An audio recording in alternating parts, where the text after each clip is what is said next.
Selling and buying things would have never been easier and weirder. Want to buy something for your kitchen? eBay. Want to buy clothes? eBay. Want to buy the meaning of life? eBay. Wait, what?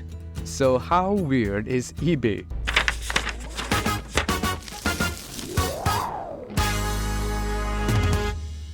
eBay should really be renamed to WeirdBay because the weird stories people have about eBay are wild. Hello and welcome to Behind the Date. Today on September 3rd, we're celebrating the day eBay was founded. eBay is an e-commerce platform for all of us to buy and sell things, an online auction which you may or may not get addicted to. So today, let's get into the weirdest items sold on eBay and how did this platform come to life. Don't forget to give this video a big thumbs up before we dive in.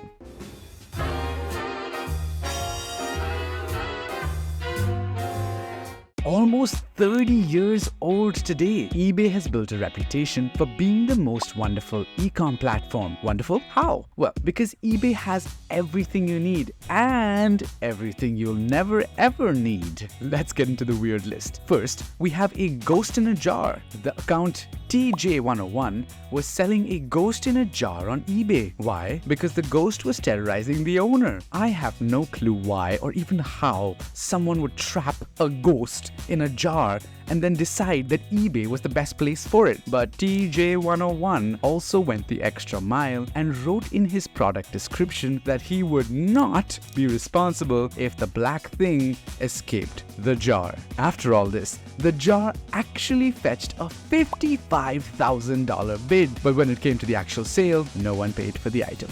This next item on the list is something we're all always craving, the meaning of life. In the year 2000, a man from North Carolina discovered the meaning of life. And weirdly enough, his next step was to sell it on eBay. He sold it for $3.26. Yeah, pretty cheap. He wrote, and I quote, "I have discovered the reason for our existence and will be happy to share this information with the highest bidder for just $3 to $4. I'd bid for it too." But this is all about the weird side of eBay. Aren't you curious to know why and how and where and who made eBay?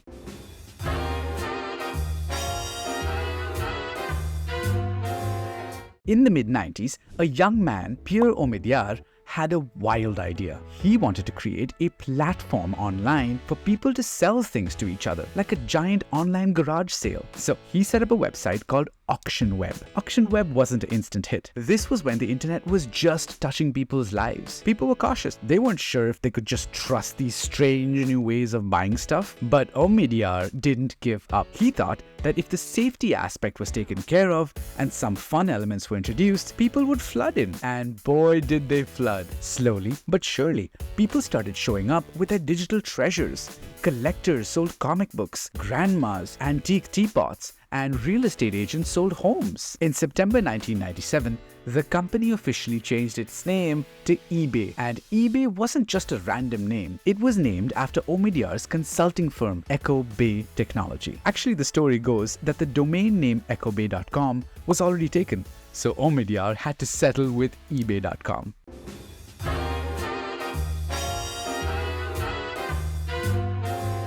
Pierre was just the first person who auctioned a product on his own website. After all, using your own product is the best way to get others to use it too, right? But he wasn't selling something super special or grand. It was just a broken laser pointer. He wrote a short description that said it was broken and might not even work. People found this so weird, they started placing bids on it, even though it was so useless. The bidding got really intense. It wasn't about the broken item's value, but the idea it represented. Anyone could buy and sell anything.